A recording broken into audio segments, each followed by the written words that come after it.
menahan suara agar keheningan terasa lebih menyiksa. Di sebuah desa kecil yang jauh dari keramaian, berdiri sebuah rumah tua yang sudah puluhan tahun ditinggalkan penghuninya. Dindingnya lembab, catnya mengelupas, dan atapnya sebagian runtuh. Tak ada lampu jalan, hanya cahaya bulan yang sesekali tertutup awan. Di rumah itulah Ningrum, seorang wanita muda, tinggal seorang diri. Ia sebenarnya tahu rumah itu tidak normal.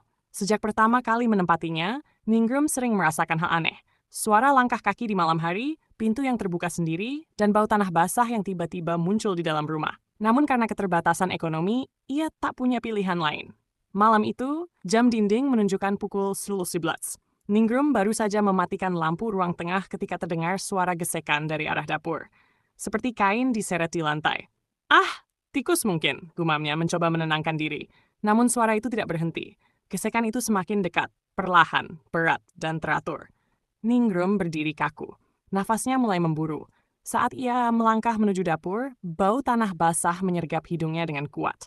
Bau yang sama seperti kuburan setelah hujan. Lampu dapur dinyalakan, kosong. Namun di lantai, ada bekas jejak kotor, seperti tapak kaki yang diseret. Jejak itu mengarah ke kamar kosong di belakang rumah, kamar yang selalu terkunci dan tak pernah ia buka sejak hari pertama. Tiba-tiba, brak! Pintu kamar itu bergetar keras dari dalam. Ningrum menjerit kecil dan mundur beberapa langkah. Jantungnya serasa hendak meloncat keluar dari dada. Ia menutup mulutnya sendiri, menahan teriakan. Assalamualaikum. Ucapnya gemetar, mencoba menenangkan diri. Tak ada jawaban. Hanya keheningan yang jauh lebih menakutkan.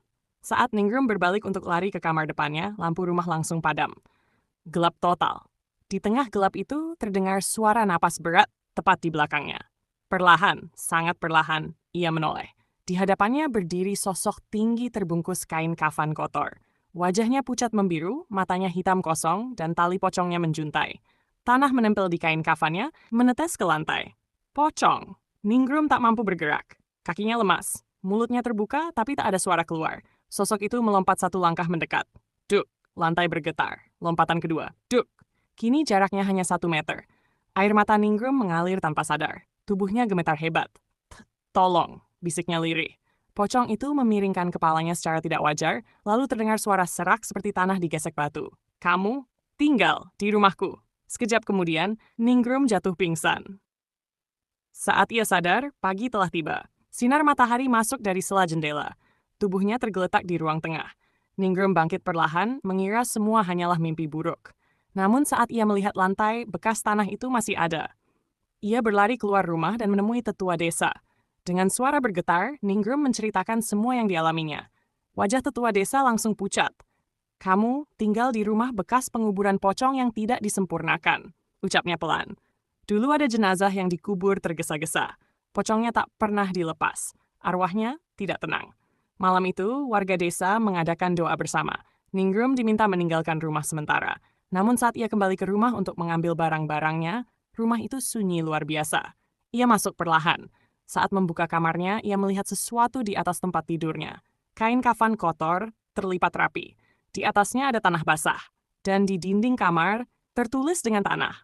Aku belum pergi. Lampu kembali padam. Dan dari sudut ruangan, terdengar suara lompatannya lagi. Duk, duk, duk. Jeritan Ningrum menggema di rumah angker itu. Dan sejak malam itu, tak ada yang pernah melihat Ningrum lagi. Rumah itu kini kembali kosong. Namun setiap malam hujan, warga desa masih mendengar suara lompatan berat dari dalam kosong di belakang rumah. Kamar yang selalu terkunci dan tak pernah ia buka sejak hari pertama. Tiba-tiba, brak! Pintu kamar itu bergetar keras dari dalam. Ningrum menjerit kecil dan mundur beberapa langkah. Jantungnya serasa hendak meloncat keluar dari dada. Ia menutup mulut